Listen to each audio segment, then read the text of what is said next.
억울한 일을 당했을 때요, 우리 흔히 이제 경찰에게 이제 도움을 요청하는데, 그런데요, 이런 경찰들 자신이 억울한 일이라고 생각하는 그런 일을 당했을 때는 대체 누구한테 가서 하소연할까요? 홍수민 아나운서. 그렇습니다. 한 억울함을 당한 이 경찰이 네. 그때는 내부 통신망에 글을 올리나 봅니다. 아하. 그래서 그 내부 통신망의 내용을 한번 보니까 네. 일단 도와주세요 경찰 가족 여러분. 네. 그저 성실하게 살던 2년차 순경입니다. 아하. 그런데 눈 깜짝할 사이에 5천만 원의 빚을 졌습니다. 아니, 좀 5천만 도와주세요. 원을 경찰이 왜 5천만 원을 빚져요? 왜 그랬대요? 합니다. 일하고 있을 때 빚을 아하. 진 거예요. 그러니까 아하. 2016년에 만취 상태의 남성을 검거하는 과정에서 네. 그 남성을 전치 5주에 이제 폭행을 하게 됩니다. 폭행이라 하긴 좀 했지만 피해를 입히게 됩니다. 그러니까 상처를 입혔어요. 그렇습니다. 네. 그러니까 이 남성이 상처를 입었다면 이 경찰을 소송한 겁니다. 어허. 그러니까 소송을 하니까 돈을 내야 하는 상황인데 네. 그 돈이 없었던 거죠. 그런데 지금 김복준 의원님 이렇게만 들으면 경찰이 잘못했나 보네. 아무리 만취 상태로 들어오지 무슨 전치 5주 상처를 입혀야 할 텐데 대체 이 경찰과 그 만취 상태 남성 간에 대체 무슨 이 일이 있었던 거예요? 아마 이 사람은 이제 이른바 주폭이라고 하는 사람인데 상대되는 사람은 술만 먹으면 뭐 식당이라든지 이런 데서 타인들을 상대로 행패 부리는 사람이겠죠. 네. 그래서 이제 신고를 받고 현장에 나가서 우리 아마 김순경인 같은데 김순경이 이제 현행범 체포를 해가지고 온 거죠. 예, 와가지고 파출소로 데리고 왔는데 사실 요즘에 파출소에서 뭐 예전에는 파출소 들어오면 다 잠잠했지만요. 파출소 들어오면 더 날뛰입니다. 파출소 와가지고 아마 이제 이 김순경을 향해서 막 주먹질을 하고 욕설을 하고 덤벼들으니까 아마 순간적으로 이 방어 자세를 취한다는 게 밀어버린 것 같아요. 아하. 밀으니까 이 술 취한 사람이 뒤로 넘어지면서 머리가 바닥에 부딪힌 거죠. 아하, 네. 그거로 인해서 이제 그 뭐 뇌진탕 현상이 일어난 것 같습니다. 전치 5주 정도의 이제 그 상처가 발생했는데 일단은 경찰은 달려드는 사람을 팔을 꺾는다든지 뭐 그 배운 기술에 의해서 제압을 해야 되는데 밀었다 해가지고 밀어서 넘어져가지고 5주 진단이 나왔다 해가지고 일단은 입건이 된 겁니다. 독직 폭행 혐의로. 그래서 이제 이 사람이 이제 그 독직 폭행 혐의로 재판을 받게 됐고 아마 이제 징역 6월에 선고유예를 받은 것 같습니다. 나중에는. 근데 경찰은 집행유예 이상 받으면 경찰 신분이 박탈되거든요. 그러니까 이 사람 입장에서는 어떻게든지 그 주폭하고 합의를 봐야 됐어요. 그래서 치료비에 한 300만 원 정도 따로 물어주고 그쪽에서 요구하는 5천만 원을 아마 그 대출을 받아가지고 준 것 같습니다. 그리고 난 이후에 빚더미에 올라 앉아있으니까 2년차밖에 안 된 순경이 그래서 경찰 동료들이 이런 경험을 한 동료들이 엄청나게 많을 겁니다. 저 역시도 그런 경험이 있고요. 그러다 보니까 경찰 내부망 인터넷 있어요. 내부망에 글을 그 파출소장 이지연 경감일 겁니다. 제가 알기에 그 여경인데 파출소장에 올리게 됐고 그거를 본 동료들이 무더기로 들어와가지고 2심 전심 이제 걷어서 그 돈을 갚게 해준 것이죠. 이지은 경정입니다. 경정이 지금 글을 올렸는데 연신내 지구대 이지은 경정이 이 딱한 부하 직원의 소식을 듣고 경찰 내부 통신망에 글을 올렸다는데 자 이지은 경정 얘기를 저희가 직접 한번 들어봤습니다. 근데 너무 안타까웠죠. 본인이 잘못한 건 맞지만 일단 2년차 순경이었고 완전 신임 순경이었고 경찰 생활을 엄청난 빚과 함께 시작한다는 것도 안타깝고 굉장히 많이 위축이 돼 있는 상태여가지고 제가 상사로서 보기에 굉장히 안타까운 상태였어요.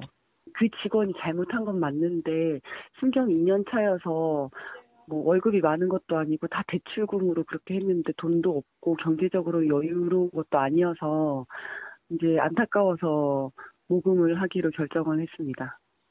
아니요, 전혀 몰랐어요. 처음에는 그렇게까지 될지 몰랐는데 아마 현장 경찰관들이 언제든지 자기한테 있을 수 있는 일이라고 생각을 해서 그런지 공감대가 형성이 되었던 것 같아요. 일단 4천만 원 소송이 들어왔는데 치료비나 입원비는 추가로 별도로 다시 청구를 하겠다고 하는 상태거든요. 그래서 좀 더 있어 봐야 될 것 같아요. 더 늘어날 것 같긴 해요. 그 청구 금액이. 근데 그거를 이제 판사님이 다 인정을 해주실지 어떨지는 모르겠는데 일단 그거는 좀 기다려 봐야 될 것 같아요. 백 변호사님, 물론 이 지금 전치 5주에 피해를 입었던 그 만취 남성을 일방적으로 저희가 뭐 잘못됐다고 하는 건 아닙니다만, 근데 얘기를 듣고 보면 이 박순경의 상황도 참 딱해요. 그런데 지금 검찰 얘기가 이거예요. 좀 더 방어적으로 당시에 대처했어야 한다. 아니, 그러면 우리 매번 그런 얘기 합니다만 경찰은 그냥 일방적으로 주폭이 그냥 날뛰면 막 맞고 그래야 되는 거예요? 그러니까 사실 이렇게 주폭, 그러니까 이 지금 뭐 아까 말씀하셨던 것처럼 30대의 주폭을 무조건 매도할 생각은 없습니다만 네. 술을 먹고 난동을 부리는 사람들이 굉장히 많은 데다가 네. 경찰서 와서도 계속 난동을 부리는 과정에서는 제압을 해야 되거든요. 네. 근데 제압을 하는 과정에서 상대방이 술에 취해 있으면 네. 정말 살짝 밀어도 넘어지는 경우가 있어요. 네. 그리고 다치는 경우가 있단 말이에요. 근데 이런 경우에 공무상 정당행위로 인정을 해줘야 되는 거라고 저는 개인적으로 생각을 하는데 네. 그걸 인정을 안 해주고 좀 더 방어적으로 해야 됐다. 그럼 맞아야 된다는 소리입니까? 아하. 우리나라가 보면 정당방위도 인정하기 정말 힘들죠. 네. 둘이 같이 싸워도 제가 많이 맞다가 한 대 휘둘러서 저쪽을 때려도 정당방위 인정 안 돼요. 그리고 이렇게 공무상 정당행위도 잘 인정이 안 되고 그러면 우리나라 경찰분들 특히 이런 분들이 어떻게 무슨 사기를 가지고 일을 할 수 있겠어요? 그러니까 저는 그 상황에서 이게 또 저 30대 주폭의 좀 저희가 보기에는 좀 문제가 뭐냐면 이 순경 같은 경우에는 집행유예 사용받으면 옷을 벗어야 돼요. 아이고. 옷을 벗어야 되면 어떻게 해요? 무조건 합의해야죠. 합의해서 상대방이 처벌을 원하지 않는다고 해야 집행유예 이하, 이번에 결국 이제 선고유예로 이제 결정이 난 건데 그러면 저쪽에서 원하는 대로 다 줘야 돼요. 전치 5주 뇌진탕 5천만 원 필요 없습니다. 치료비 300만 원에 지금 위자료가 5천만 원이라는 소리잖아요. 그러니까 지금 그거를 요구하고 또 울며 겨자 먹기로 사인할 수밖에 없었던 이 순경의 입장을 물론 검찰도 역시 수사기관인데 검찰은 직접적으로 사람을 이렇게 검거하는 역할을 하지 않지 않습니까? 네. 대부분 경찰이 하다 보니까 현장 상황을 너무 몰랐던 게 아닌가. 재판부도 마찬가지입니다. 저는 이런 부분에 대해서는 조금 폭넓게 정당 행위를 인정해 주는 게 맞지 않을까 생각이 드네요. 황 교수님. 네. 앞서 저희 제작진과 이 전화 통화를 했던 이지은 경정 서울 은평경찰서 연신내 지구대입니다. 이 부하 직원의 딱한 소식을 또 글을 올렸는데 이틀 만에요. 세상에 1억 4천만 원이 동료 경찰들이 모금해 주시다. 아마 이 말은 저 상태라면 나도 억울하게 피해를 당했을 거예요. 동병상련 느끼신 분 많으실 것 같아요. 네. 이틀 만에 1억 4천만 원이라는 거 굉장히 놀라운 숫자이기도 하지만 네. 동시에 참 답답하기도 하고 슬픈 이야기라고 저는 그러네요. 봅니다. 네. 왜냐하면 그 어디에서도 이런 일을 보상받거나 이런 일이 발생했을 때 자기의 신분을 유지해줄 만한 뒷받침해줄 만한 제도가 전혀 없다는 얘기거든요. 그러니까 모든 경찰들이 지금 우리가 나서서도 우리가 우리를 보호해주지 않으면 아무도 이 상황을 해결해줄 어떤 대안이나 제도가 없다. 이거를 여실히 드러내는 이제 그러네요. 결과라고 생각이 들고요. 네. 그 우리나라의 경우는 이제 인권을 굉장히 중시하는 우리도 이제 굉장히 선진국 배열에 올라섰기 때문에 인권을 굉장히 중시하는 나라가 됐고요. 네.